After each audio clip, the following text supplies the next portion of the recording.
Olá, bom dia, boa tarde ou boa noite. Eu sou Gabriel Camargo, advogado trabalhista e sócio da CCM Advogados, e esse é o nosso podcast Muito Além do Trabalho.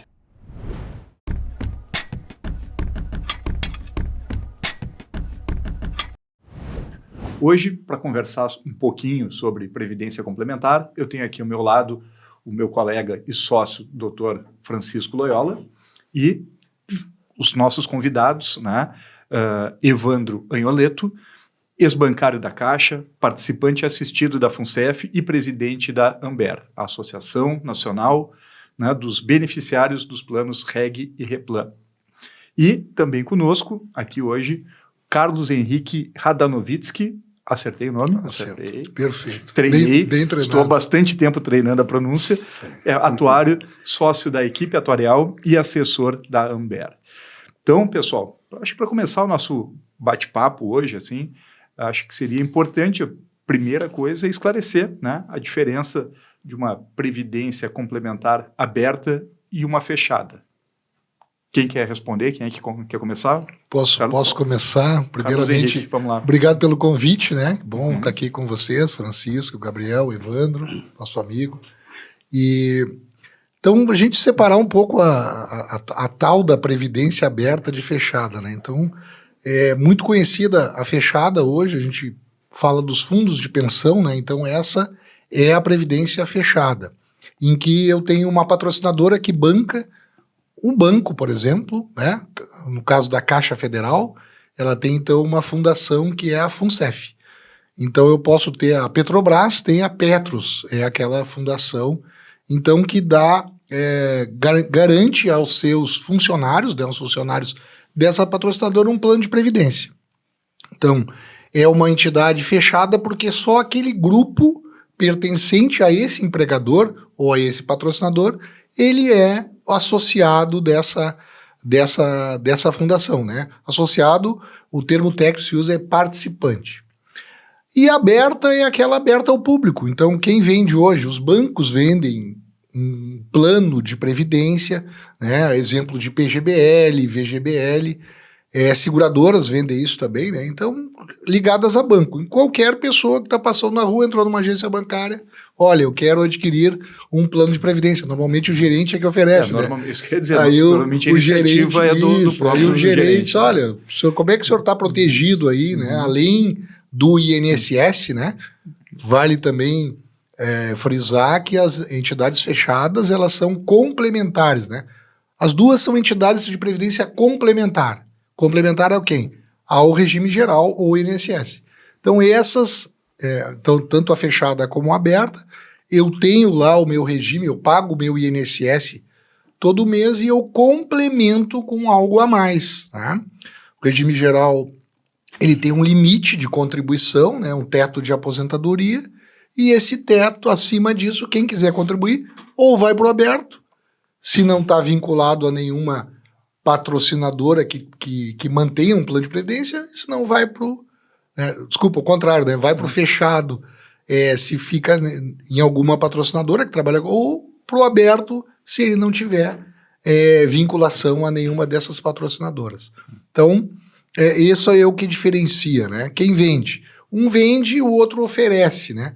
Então tem aí uma questão que os advogados entendem muito mais do que isso, que é a questão até onde que vai o Código de Defesa do Consumidor, né? Porque é um produto financeiro de previdência, mas com essa defesa do consumidor, né? Através do Estatuto do Consumidor, e as entidades fechadas que não estão abrangidas por isso, porque é uma relação de confiança entre um e outro. O próprio participante, ele é também uma pessoa que pode chegar até a fazer a direção da empresa. Então, tem esses aspectos assim, eu acho que para começar o debate, eu acho que a gente poderia diferenciar dessa forma.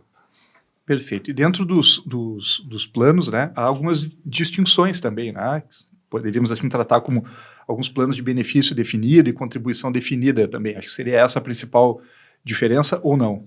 Essas modalidades, digamos assim. Eu diria que sim, que sim. O Evandro, se quiser complementar também, mas falando assim porque o atuário, né, até a gente não falou, eu sou atuário, então eu sou nós cuidamos de quê? Da constituição do plano, do plano de benefício, tanto da fundação, né, da entidade fechada como de aberta, e a gente calcula o quanto isso custa, né?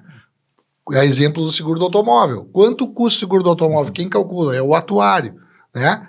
Um carro que tem uma determinada característica, tem um tipo de sinistro que pode acontecer com ele, aí o atuário vai lá, calcula pela idade da pessoa, onde ele mora, tudo isso são premissas que podem ser utilizadas para saber o quanto eu vou cobrar.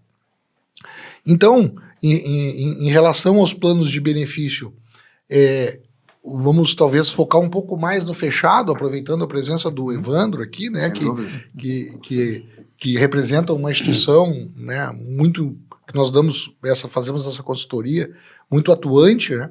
Então, focando em fechada, nós temos 2 modelos de plano, um plano de benefício definido, como tu citaste aí já, que é aquele em que eu defino antes, né, quanto eu vou receber de benefício lá na frente. Por exemplo, o salário da pessoa. Então, a pessoa entra numa carreira, vamos puxando sempre a brasa aqui para a FUNCEF, que ela está mais próxima, né? Então, a pessoa entra lá ganhando R$5.000 por mês, né? E ela vai garantir esse benefício. Quando chegar na aposentadoria, ela vai ganhar uns 5 mil, tá? O plano de contribuição definida, ele diferente desse, ele não garante o benefício, as pessoas vão contribuindo, então a contribuição é definida, e lá no momento da aposentadoria, nós vamos ver quanto ela tem de fundo, de montante que ela acumulou até o momento da aposentadoria, e dali calcula o benefício atuarialmente. Então, né, considerando a expectativa de vida dele, do grupo familiar, aí eu calculo quanto vai ser aquele benefício. Então, veja, a grande diferença está aí em, né, um é benefício definido e o outro eu vou adquirir o benefício conforme aquele montante que eu vou alcançar. Claro que eu falei em contribuição aqui, a contribuição são 2 partes aí, a patrocinadora contribui uma parte, o participante outra, né, para a gente aumentando aqui a nossa carga de informações, mas é mais ou menos isso. Carlos, só para confirmar um entendimento, o de benefício definido é um plano mutualista, é isso, né? É um plano que ele tem, então, um caráter... Que talvez seja uma das grandes diferenças, né? Muito importante. Então, o caráter dele, enquanto contribuinte, ele é mutualista, porque ele leva em consideração a expectativa de vida de todo aquele grupo em que ele está inserido. Então, ali é um plano solidário. Enquanto que no plano de contribuição definida, cada um tem o seu fundo, né? Aquela contribuição que eu faço... E também existem faixas de contribuição, né, Evandro? Eu escolho uma faixa de contribuição, a patrocinadora me acompanha, então eu vou gerando um montante... Como se fosse uma conta individualizada. Uma aplicação financeira. Tu pode pensar, em termos de contribuição definida, como uma poupança individual. Por exemplo, no exemplo da Caixa, o empregado pode escolher entre as faixas de 5% a 12%. Então, o Gabriel escolhe 5, a Caixa contribuirá com 5 paritariamente, tu escolhe 12, a Caixa contribui. E aí, esses valores vão para uma conta individual, tipo uma poupança individual.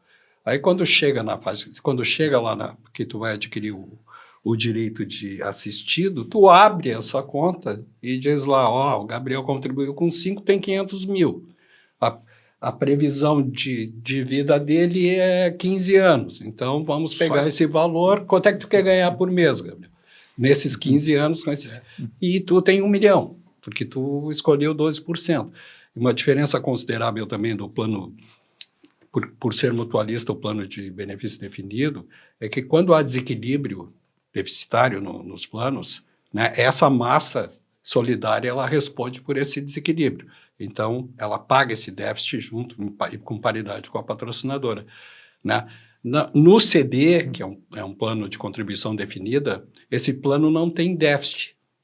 Não é que as aplicações do plano CD não tenham tido déficit. É que na fase de captação... É um déficit automático, vamos chamar assim. É absorvido pelo próprio fundo. Né? Ele é absorvido na fase de captação. A fase de captação que vai de 0 a 30 para as mulheres, ou 0 a 35 anos, dependendo tu tem um número de cotas que vale, por exemplo, 100 mil lá na tua conta individual. Se o teu plano entrar em déficit, tu continua com o número de cotas, só que o valor das cotas reduz. Então, o participante, ele arca com o déficit na veia, eu acho individualmente. E eu acho, né, Wander, que, enfim, a gente acompanha um pouco mais de perto, né, a evolução desses planos com o passar dos anos, né. Me parece que houve uma clara, vamos dizer assim, alteração, né, de objetivos, né. Então, a gente acompanhou aí os planos de benefício definido ficando para trás, né, as patrocinadoras passam a perder o interesse nessa modalidade de plano, né, e passam a focar nos planos de contribuição definida, né. Sob a ótica de vocês, o que se deve a essa situação? É uma questão puramente atuarial, Carlos, ou foram questões talvez não interesse muito aqui para a nossa discussão, mas, enfim, questões políticas que envolvem, né, a gestão aí dos planos, ou melhor, os interesses das patrocinadoras? O que vocês... De uma forma muito técnica, né, Francisco, o que acontece? Um plano de contribuição, de benefício definido, ele gera muita incerteza para o sistema de previdência. Incerteza em alguns fatores, né? Por exemplo, expectativa de vida.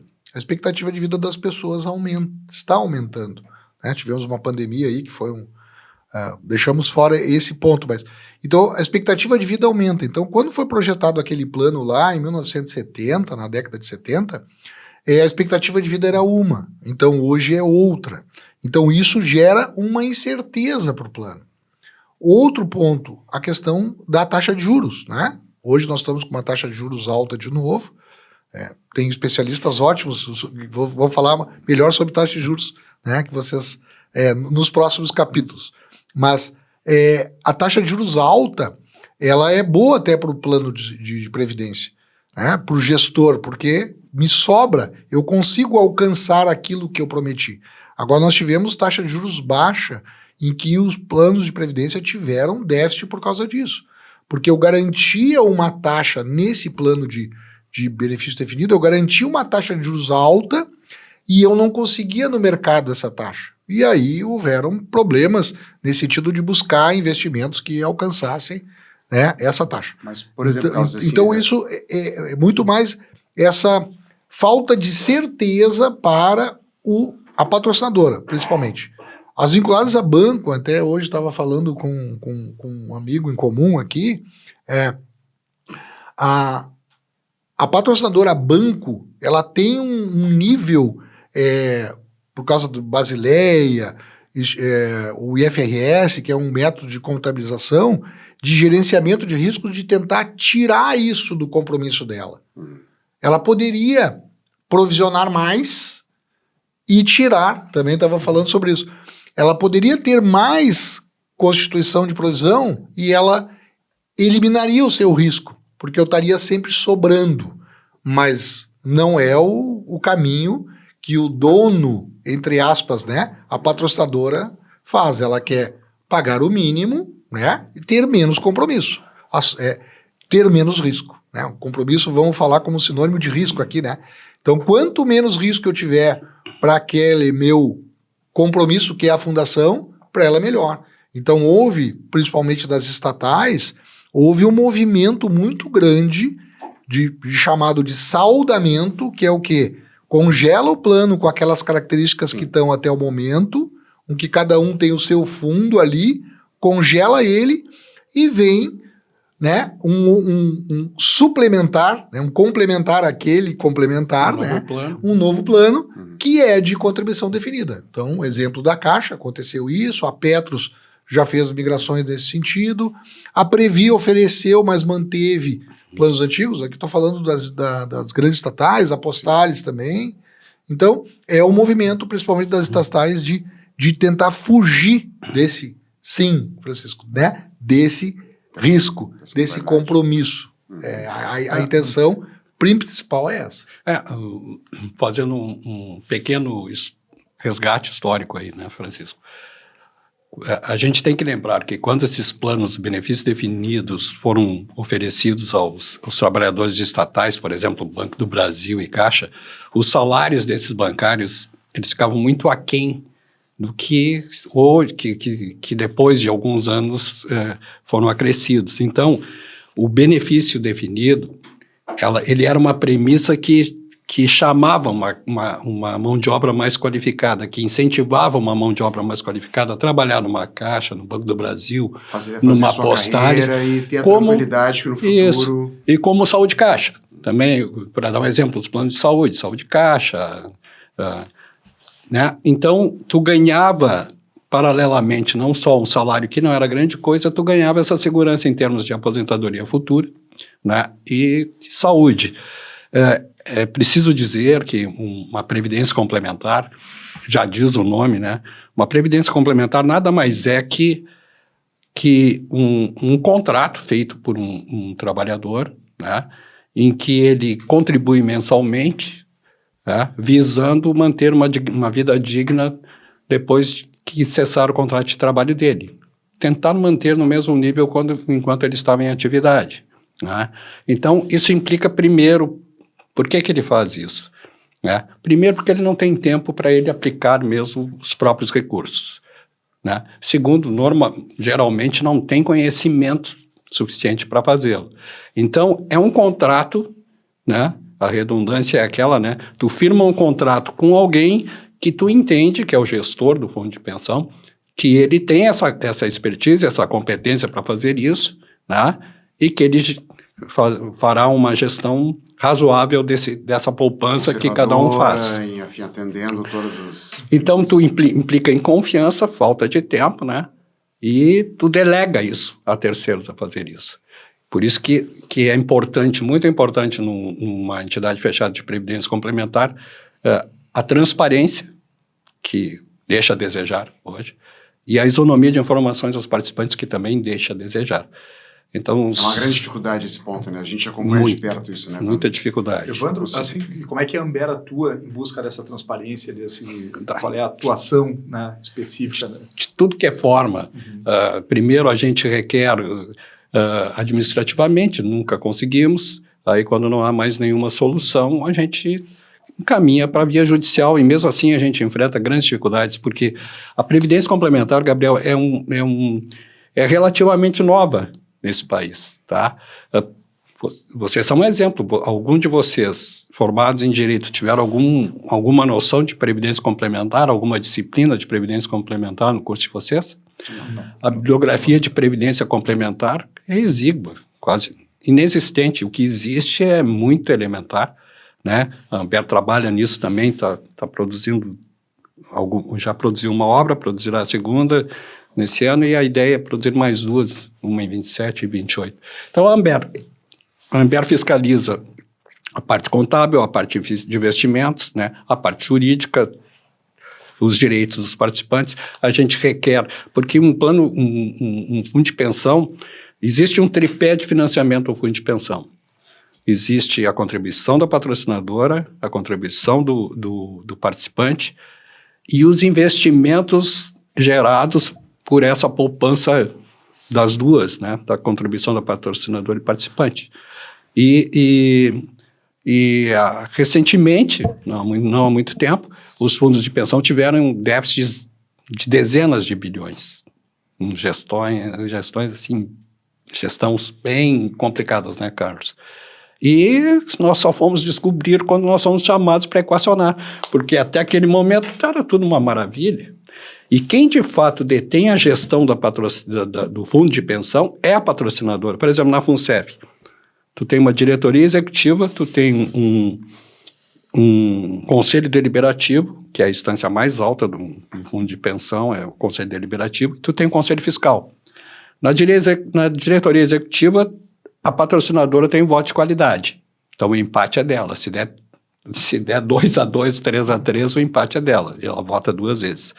No Conselho Deliberativo, que é a instância mais elevada do fundo de pensão, a patrocinadora tem o voto de qualidade. Também tem o voto de qualidade. No Conselho Fiscal, os participantes têm o voto de qualidade, mas aí a Inês já é morta, né?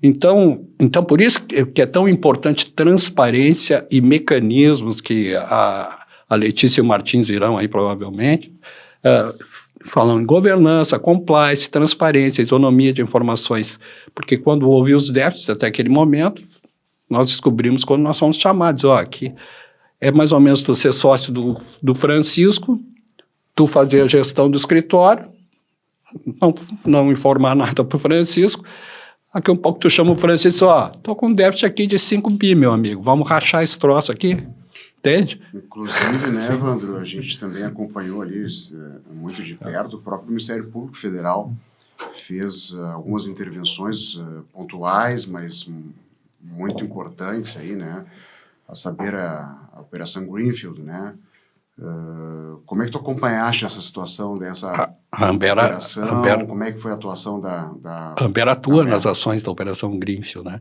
Não só nas ações da Operação Greenfield, como na ação civil pública que o Ministério Público ajuizou. Nós somos assistentes do Ministério Público nas ações da Greenfield, que foram desmembradas por, eu não me recordo por quantas varas, mas acho que mais de 10 varas federais de Brasília, e tem uma ação mais robusta, que é uma ação civil pública. De que ano, Carlos? Tu lembra? Tu fez os cálculos para aquela ação? 2023, né? Acho que foi, não recordo, sou péssimo para dar. Mas só pegando o teu gancho aí, Evandro, houve uma CPI dos fundos de pensão, né? Isso por volta de 2010, houve a CPI dos fundos de pensão, e ali que começou... Foi depois de 2010, acho. Foi depois? E aí, então, a partir dessa data que se olhou que houveram desvios em fundos de pensão. E falando aqui, né, Previ, Funcef, Postales. E aí Petros, aí dessa CPI e outros fundos menores, mas principalmente os 4 maiores, né, estatais. E desta CPI, então, o Ministério Público foi chamado e aí foi detectado, então foi aberto processos individualizados, né, com responsabilização dos dirigentes, a Previ, que é a Previc, que é o nosso órgão fiscalizador, né, o órgão fiscalizador federal, que é para fiscalizar as fundações, também agiu, né, de alguma forma agiu, né. Então daí que surgiu a Operação Greenfield, que ela nós medimos ali, fizemos cálculos, ela é maior que o próprio Petrolão aí, né. Bem maior. Então, e se mistura, né, porque os agentes eram parecidos, né, então... Modus operandi similar. Não, e os agentes e as obras, né, então é um superfaturamento de obra e em relação aí vendia para o fundo de pensão isso, então a operação aconteceu dessa forma. Falar dos FIPs também, né, claro, pessoal? Fundos de investimento. Os fundos de investimento que ofereciam para os fundos de pensão. E os fundos de pensão, então, adquiriam isso com interferência política, adquiriam e esse fundo, ele acabava não gerando nada, né? E aí provocou déficit, né? Então, eu acho que o Evandro comentou o déficit é eu tenho um ativo que eu tenho que pagar os meus benefícios e esse ativo não é suficiente para pagar os benefícios, tá? Então, eu tenho uma falta de recurso. Então, essa falta de recurso, como o Evandro comentou, ela tem que ser equacionada. Então, por exemplo, eu tenho 10 de compromisso e eu só tenho 9 de ativos. Então, está me faltando 1. Como é que eu vou cobrar esse 1? Como é que eu preciso desse 1 para pagar os benefícios? Então, eu vou fazer um equacionamento. Quem paga a conta? A metade, no caso da Funcef, que é metade paga a conta, financiado por um período. Então, quando eu tenho um déficit, né, eu tenho que fazer esse equacionamento. Então, a Funcef até hoje ainda paga equacionamento. A CEF, patrocinadora. A Caixa e os funcionários pagam também, dos soldados pagam, né? Então, isso foi, né, poderia ser um problema estrutural do plano, um problema estrutural de mercado, mas aí, pela Operação Greenfield, foi detectado que houve realmente aí uma má gestão dos recursos, né? Mas não necessariamente o déficit não é por isso, poderia ser por realmente a expectativa de vida maior do que a esperada, a taxa de juros não acompanhou, né? Então alguns efeitos externos, né, que poderiam afetar. Não Mas de um- essa questão da expectativa de vida, Carlos, quando o plano mutualista, enfim, o BD, ele é bolado, né? Naquela época, não se presumiu que a expectativa de vida aumentaria, ou pelo menos esses ajustes não poderiam ter sido feitos no curso dos anos, talvez mais cedo, para evitar esse tipo de situação? Seria possível isso, pessoal? Ele vem sendo corrigido isso ao longo do tempo. Então, todo ano existe uma avaliação atuarial que é feita no fundo de previdência, e ali eu vou verificar algumas premissas que eu adotei. A tábua biométrica é uma delas. Chamado estudo de aderência, eu vou ver se aquilo que eu tinha projetado que as pessoas iriam viver, elas estão vivendo. Só que qual é a minha referência? É uma tábua biométrica. Eu tenho uma referência que eu vou calcular o futuro. Só que esse futuro, a fotografia, ela é objetiva. É aquilo ali que está ali. Então Estático. eu calculo, é estático. Então, no ano seguinte, isso pode mudar. Então eu vou refazer a nota técnica, né? Vou refazer o meu estudo atuarial, minha avaliação atuarial, e eu posso dizer assim, olha, aquele estudo que eu fiz ontem, ele tem um problema. Já está defasado. Já está defasado. E isso aconteceu ao longo do tempo. Sim. Tanto é que hoje a FUNCEF adota uma tábua biométrica, citada aqui, com uma expectativa de vida já adequado à sua realidade hoje. Né? Que isso ao longo do tempo. Só que em 2035, por exemplo, as pessoas vão viver mais ainda, esperamos, né, que viva mais do que hoje. A expectativa de vida será maior.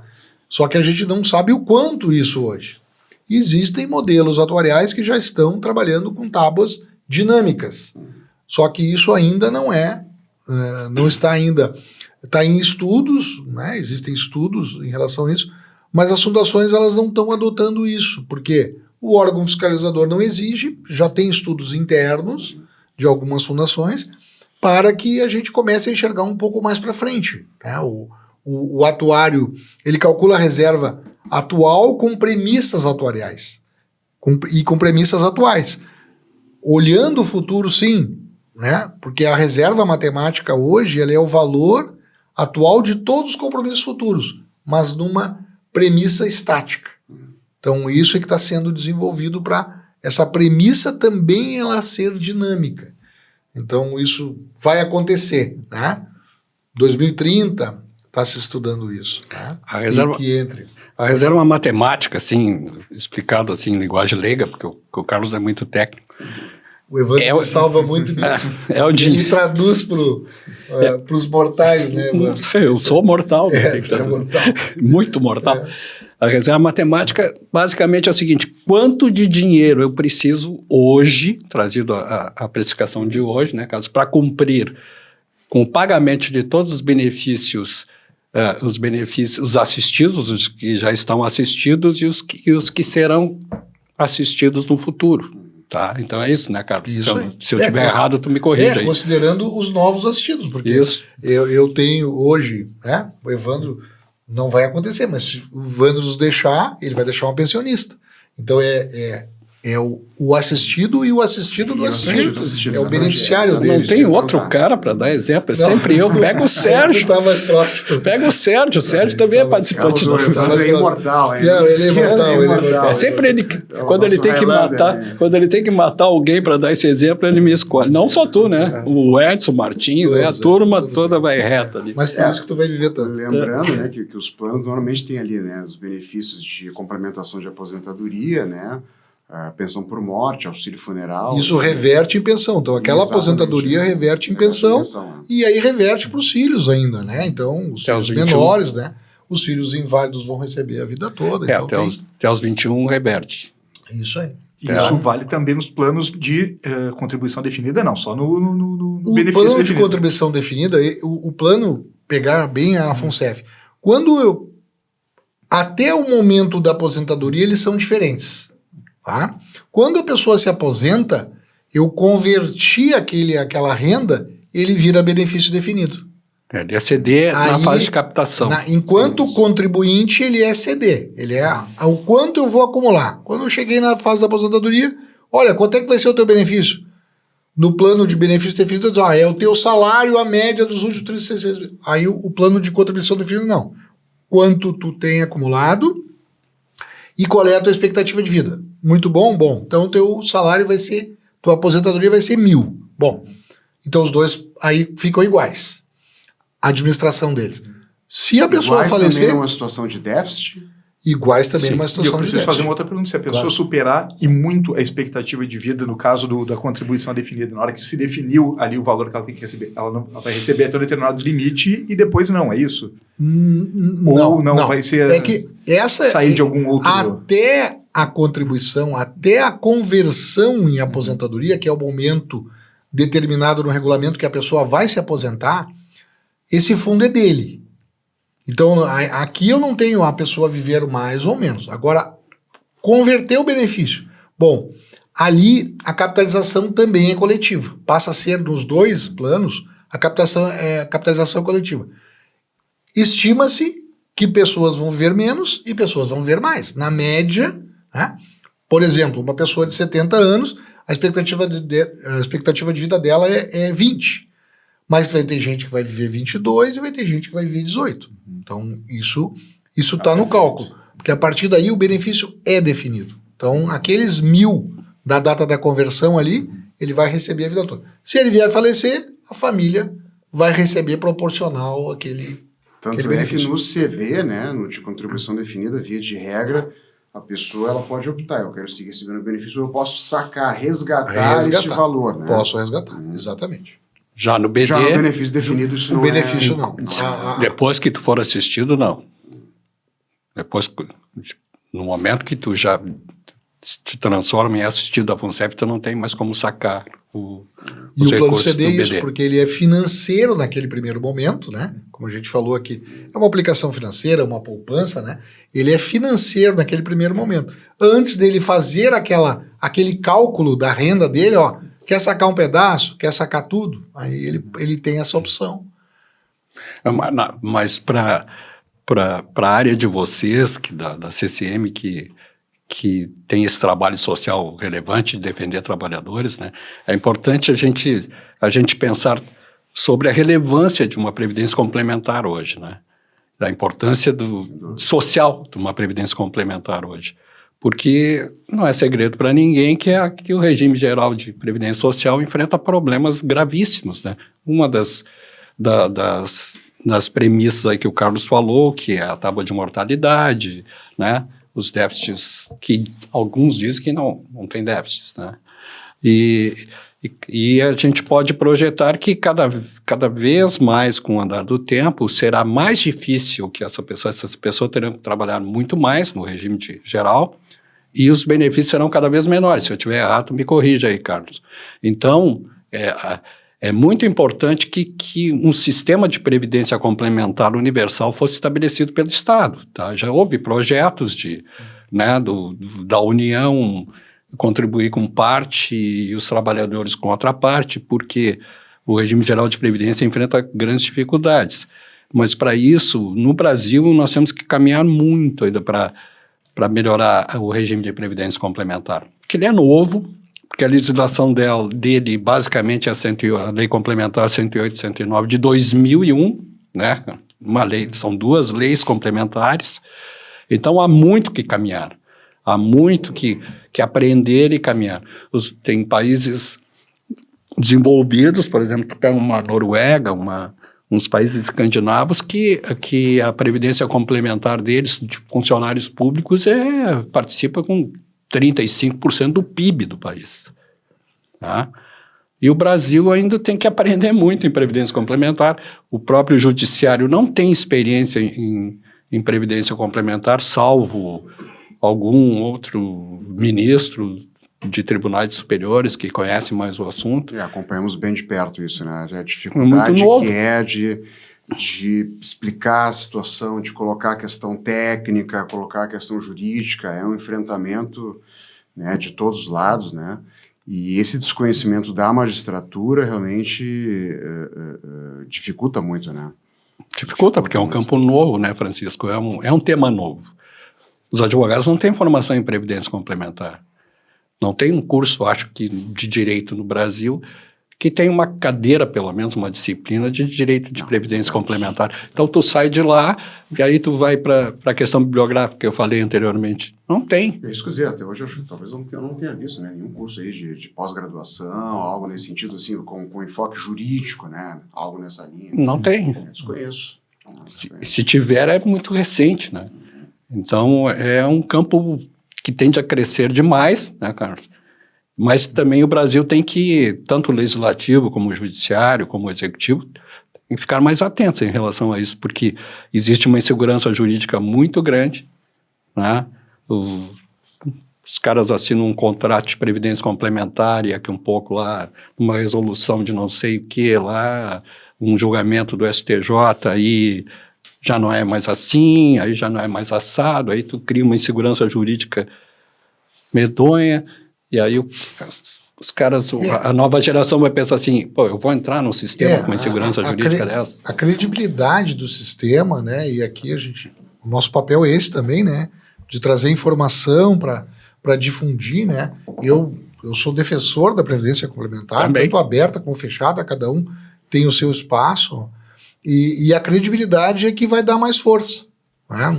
Não tenho dúvida disso, porque a gente já acompanhou amigos pessoais que entraram, fizeram concurso para o Estado aqui, e entro na Previdência, mas aquilo ali é muito rolo, eu vi no jornal.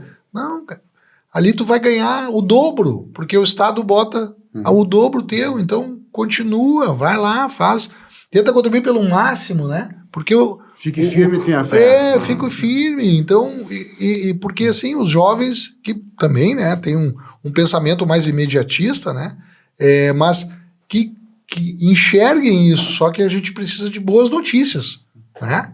Aqui talvez a gente não tenha trazido boas notícias, mas as boas notícias, nós temos 1 bilhão e 200, 1 trilhão e 200 bilhões de reais na Previdência fechada, 1 bilhão e 300, 1 trilhão e 300 bilhões na Previdência aberta, que isso movimenta a economia. E eu acho que isso, né, pessoal, passa muito também, assim, pela conscientização e conhecimento dos próprios participantes assistidos, né, porque a rigor, você me corrija se eu estiver errado, a FUNCEF, a Previ, o Petros, ela é os participantes são ela, né, a Petros, ou a FUNCEF, é dos participantes, é dos assistidos, Sim. né?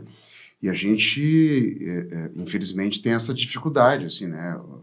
Enfim, são questões complexas, seja sob a ótica técnica, sob a ótica jurídica, a dificuldade da pessoa acompanhar, de fiscalizar, de cobrar, né? Daquele gestor que foi eleito ali, né? Enfim, né? Então isso a gente acompanha... nosso na dia a verdade, dia. vão se colocando barreiras que às vezes não existem também, né, Francisco? Eu sempre brinco com o Evandro, é triste falar, mas quem vai na sua reunião de condomínio, né? Eu digo, quem quer ser síndico, né? Então, às vezes a gente não olha para as nossas questões, né? Então, as fundações ali, os participantes ficaram adormecidos, né? O caso que aconteceu com isso, tinha participante que fazia parte da diretoria das fundações, a gente falou dessas coisas do passado aqui, e também dormiram, ou tiveram algum outro problema, mas dormiram.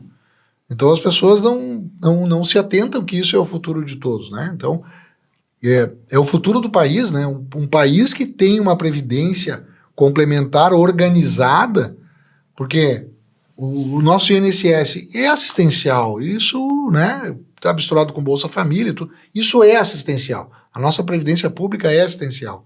Ela tem um bom teto, tá? O limite, né, o teto do INSS está em torno de R$9 mil, é um valor bem expressivo, atende 90% da população, e a complementar, ela é o quê? Quem quiser como já diz o nome, coisa a mais, como já diz o nome, complementar aquilo, então, né? E somos fortes hoje em matéria de PIB, muito menos do que da Noruega comparado, né? Outros países. A Finlândia, né?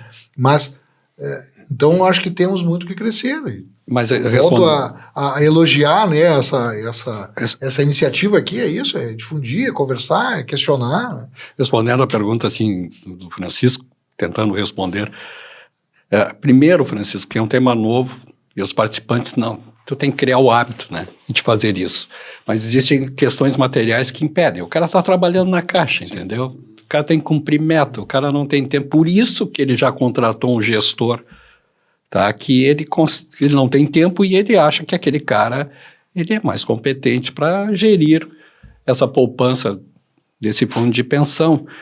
E realmente esse hábito ele tem que ser construído, né? Ele tem que ser construído, é uma coisa mas para isso também nós precisamos de melhorias objetivas no sistema de previdência complementar.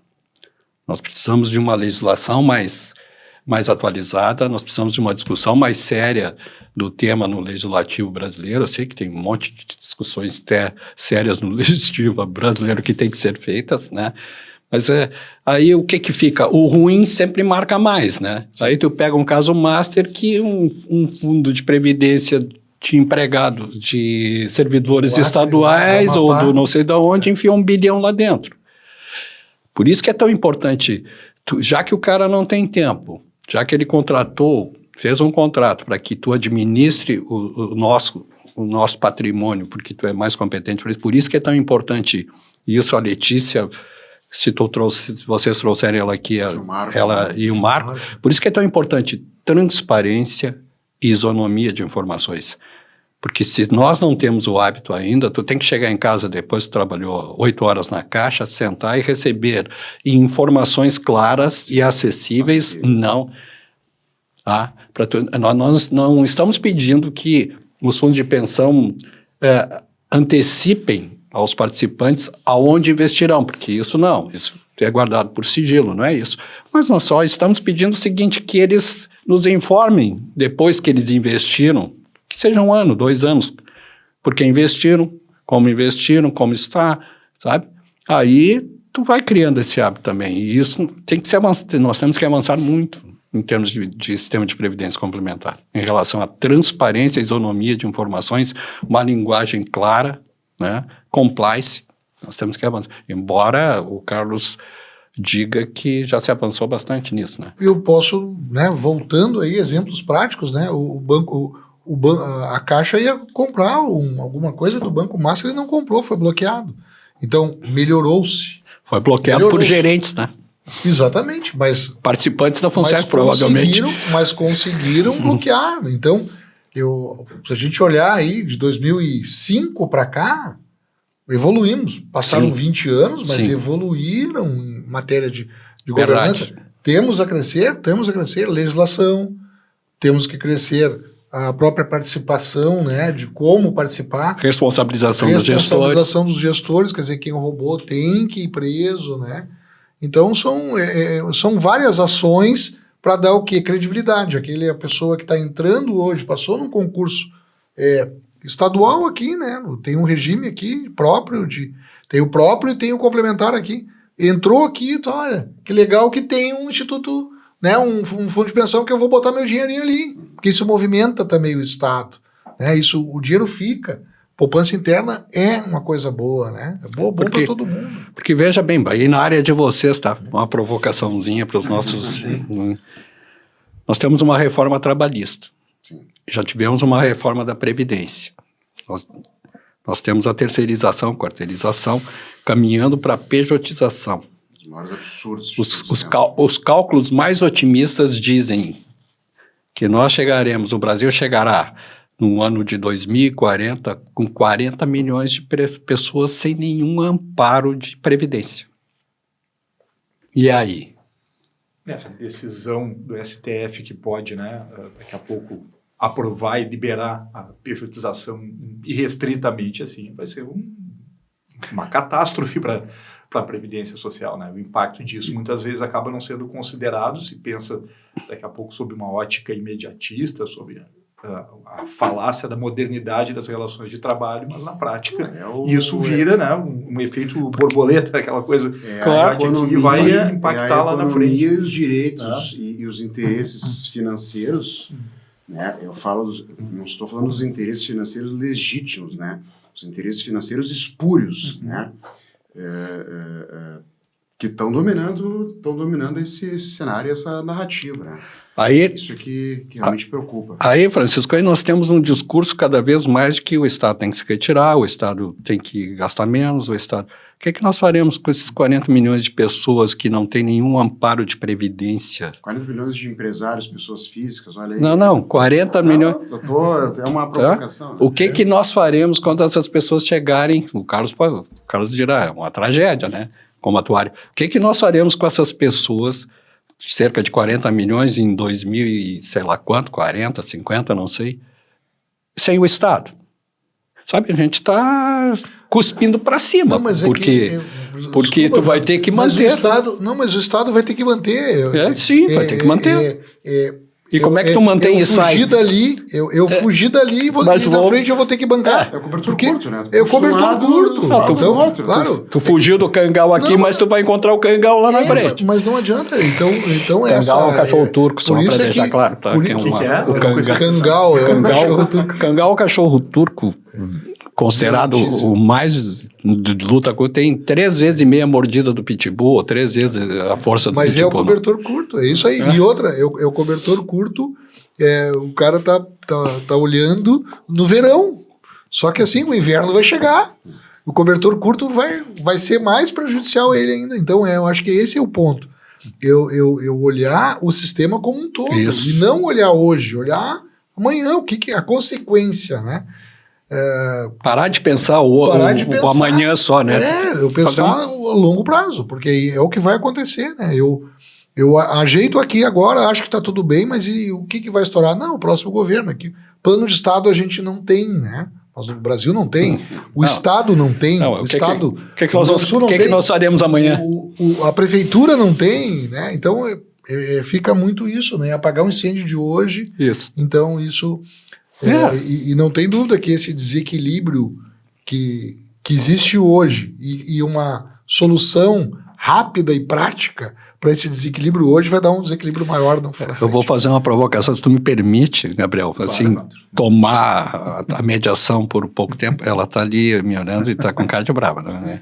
Eu estou me apossando, falando demais. Fazer uma provocação para o Carlos, que o atuário... Tu tem assim, de memória, quando o regime, né, de Caixa Única, o regime de repartição simples do INSS das últimas 2, 3 décadas, assim, quantos trabalhadores ativos financiavam o aposentado, quantos financiam... Eram 8, hoje está 1,5. Só isso que eu queria saber. Nas últimas 2 décadas, talvez era 4, hoje está 1,5, né? E a previsão? A previsão é que isso baixe de 1, né? E aí, mas aí eu tenho... Aí o que acontece? Eu vou ter, né, outras fontes de receita para essas pessoas, né? E aí eu vou tirar da onde? Vou ter que aumentar imposto. Porque para o Estado, de certa forma, é uma coisa muito simples. Parece que isso aí lá no tempo lá né, nas guerras lá da Inglaterra, lá em 1400, acontecia isso, né? Faltava dinheiro para o rei, o que ele fazia? Aumenta imposto. Então tem que ter um corte, uma visão de longo prazo disso, porque a carga tributária nessa reforma tributária, bom, aqui tinha que chamar outras pessoas para conversar disso, mas a minha empresa vai dobrar a carga tributária até 2033. Chamar o André depois. O ano que vem já vai subir 30%. Então eles estão repassando isso. O governo já está repassando esse custo para nós. É tudo vinculado. É o combustível, é isso, aumenta o IPVA. Tu faz uma reforma trabalhista, tu terceiriza, tu não tem contribuição para o sistema de previdência do regime único, né? O Carlos falou, era 8, está em 1,5, vai cair de 1, o sistema entra em colapso, né? E aí tu não... E quem está em colapso, a imensa maioria da população brasileira não tem condições de fazer um regime de previdência complementar, porque não sobra, né? É da mão para a boca e né? Então, não adianta a gente ficar discutindo, pleiteando que o Estado gaste menos, gaste mais, vamos fazer isso aqui, é que nem disse o Carlos, amanhã tu foge do monstro hoje, mas amanhã tu vai ter que encarar essa besta, né? Não tem como fugir. Mas vamos tentar falar coisa boa agora. Vamos tentar, em algum momento. Essas notícias boas, né? Então vou ficar quieto. Mas o que eu... já tivemos algumas notícias boas hoje aqui, né? Eu entendo assim, eu sou, como diz o Suassuna, eu sou um realista esperançoso, né? Então eu vejo que o que tem acumulado hoje de dinheiro, se a gente aplicar em infraestrutura, se aplicar em, né? Se for bem aplicado pelo governo, a gente pode aí criar um trilho de desenvolvimento, né? A gente não pode só ficar olhando... Né? Não, a gente está comentando de errado, hoje, né? O que aconteceu de errado a gente... Né? Mas e ir para frente? Para frente eu acho que tem que focar nisso, né? Não, uma solução é essa da União, tem planos disso, né? Sim. Da União, passar para contribuição, pelo menos uma contribuição definida. Fazer uma parte. Fazer né? um aporte para que essas pessoas tenham... Também se comprometam, né? Porque como existe essa crise de credibilidade, né? A teoria dos vidros quebrados, aquela, né? Que, já que tá bagunçado, deixa como tá, né? Então esse choque tá faltando para as pessoas talvez se acreditarem mais, né? E elas forem atrás, porque poupar é bom, né? Eu lá no final tem uma apresentação que até mostrei para o Evandro de como a gente pode olhar, né? Quanto eu vou precisar lá na frente? Quer dizer, as pessoas elas só enxergam o Estado sustentando tudo. Como é que isso vai ser? O Estado não vai ter condições de bancar, né? Então acho que vai ter que ter algum choque aí. Acordar as pessoas, né? Vamos na reunião do condomínio, né, Francisco? Vamos na reunião do condomínio, vamos lá. Vamos virar síndico, imagina. Aí vai ter fila pra gente querendo ser síndica. Mas, Carlos, então, eu acho que isso é educação, né? Não, tá certo. Educação financeira. Tá certo, as pessoas não têm que depender do Estado. O Estado, ele certo, mas, tem que ser um fomentador. Mas o monstro lá na frente é justamente as pessoas que não têm capacidade de fazer poupança, entende? Esse é o problema. O que tem capacidade de fazer poupança já deve estar num regime, já deve ter aplicações de investimentos que ele mesmo controla. Então, a minha preocupação é com esses 40 milhões que não têm a capacidade de fazer poupança e não têm a contribuição para uma previdência do regime único e que chegará lá aos 60 anos de idade sem nenhum amparo. O Estado vai ter que bancar aquele salário, né? Que é o que banca hoje, né? O benefício... Aquele benefício complemento, como é que chama? O BPC, né? BPC. Que é um benefício, então, que todo brasileiro ganha, mas só que eu tenho também, da onde é que sai isso? Sai da carga tributária. Mas no caos que a gente prevê, não seria melhor já fazer um planejamento atuarial e tal, e criar uma solução já agora para não ter que enfrentar Eu não posso falar que os atuários resolveriam os problemas do mundo, senão aqui o pessoal vai achar que eu sou muito pretensioso. Bom, eu não vou falar mais. Mas eu tento não falar isso. Tu tem a solução, cara? Mas eu tento não falar isso, mas Evandro me provoca. Sempre. Sempre assim. Nasci para provocar. Mas assim, olhar para frente. Uma bola para ti, hein, cara? Mas olhar para frente. Ele leu a pergunta que estava ali. Não li, não. Mas então, é olhar para frente. A gente faz isso. Claro que a maturidade, né? Eu já sou quase um ancião aqui. Então a gente começa a enxergar isso, a gente começa realmente, né? Se tivesse olhado para trás, né? Educação financeira, meus pais, né? Tiveram e proporcionaram isso, né? Então a gente, realmente, nós somos privilegiados em relação a isso. E como é que a gente faz chegar lá, né? Então isso é que é o ponto. Bem, só acho que daqui a pouco, para encerrar, a gente está chegando aqui ao final já do nosso tempo, né? Tá vendo? E a gente vai deixar a solução de todos os problemas do mundo que o Carlos tem. Para o próximo programa, para o churrasco também, que a gente funciona bem essas o churrasco a gente resolve, todos os problemas do mundo. O Marco e o Carlos resolvem todos os problemas. Né? A gente come o churrasco e eles resolvem o problema.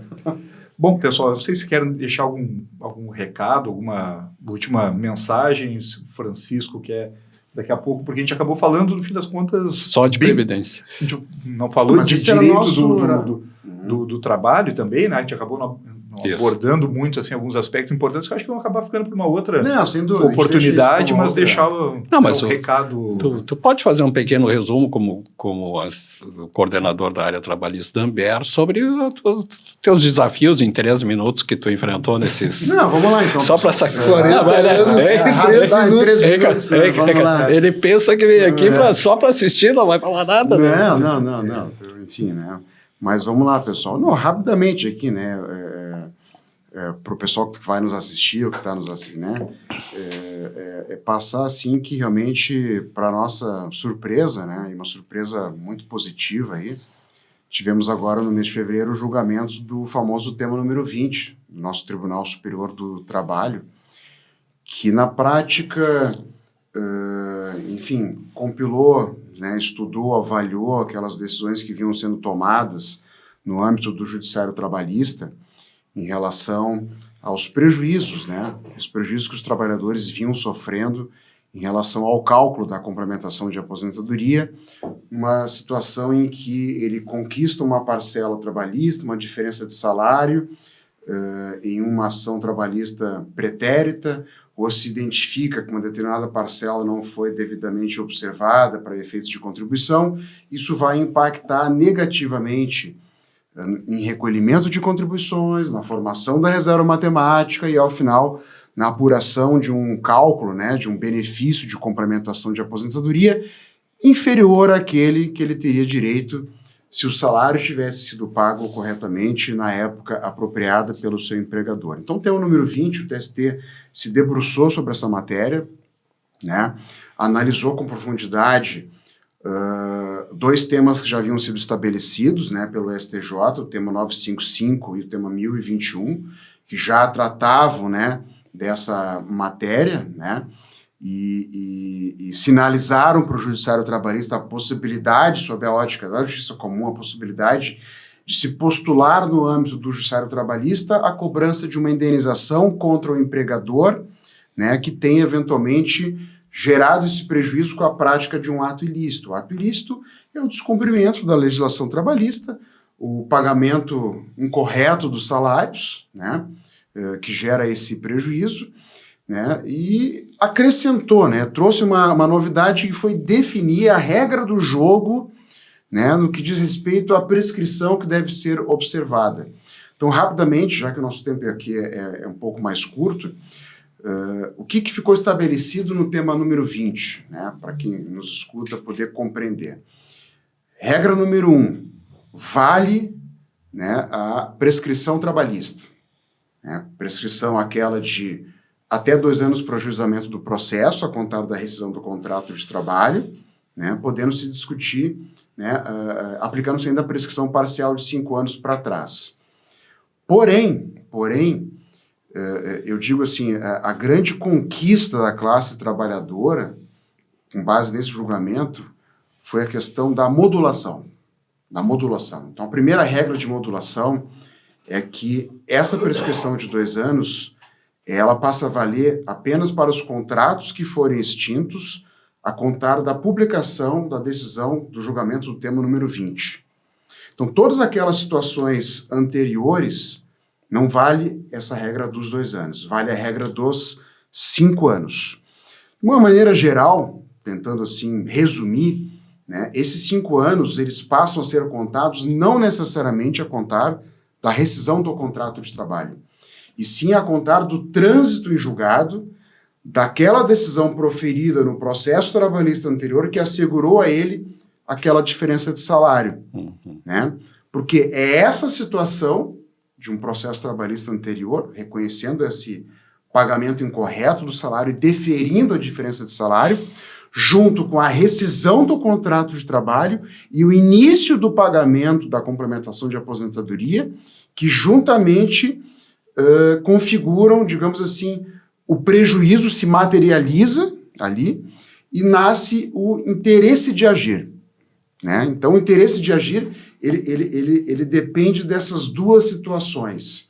Então, o que a gente constatou, né, com a nossa experiência em análise de casos concretos, os processos que a gente tem tramitando, né, com a análise desse tema número 20?